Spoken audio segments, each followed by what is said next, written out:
Alors, reste bien jusqu'au bout. Cette configuration t'offre vraiment de la puissance pour ton argent.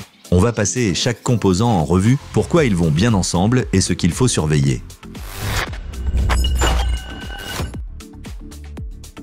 La RTX 3060 reste une valeur sûre dans le milieu de gamme, même en 2025. Avec ses 12 Go de mémoire vidéo, tu es parfaitement armé pour jouer en Full HD et même en QHD si tu ajustes un peu les réglages. Ce qui fait la différence, son refroidissement. Le système WindForce permet un fonctionnement silencieux et efficace, même quand le jeu devient intense. Parfait pour les petites tours où l'air circule moins bien. Comparée à une Radeon RX 6600, elle propose plus de mémoire et de meilleures performances en ray tracing, surtout pour les jeux récents avec DLSS. Si tu veux en savoir plus sur cette carte, le lien est comme toujours dans la description. Le i5 de 14e génération est un vrai bourreau de travail.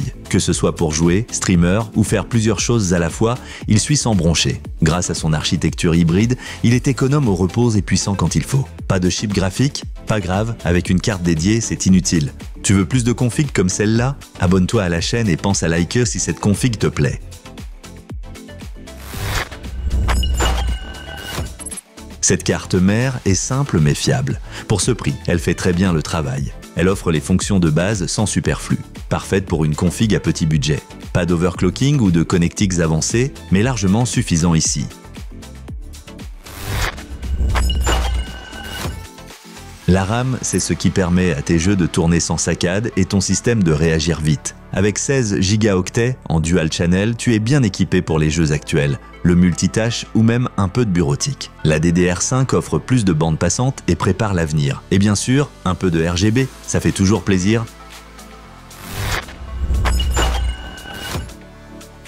Des temps de chargement interminables? Oublie, le KC3000, c'est des démarrages et des chargements ultra rapides. Parfait pour une grosse bibliothèque de jeux. Avec un Teraoctet, tu as de la place pour Windows, plusieurs gros jeux et plein de fichiers. Le SE903XT est un ventirad simple mais efficace.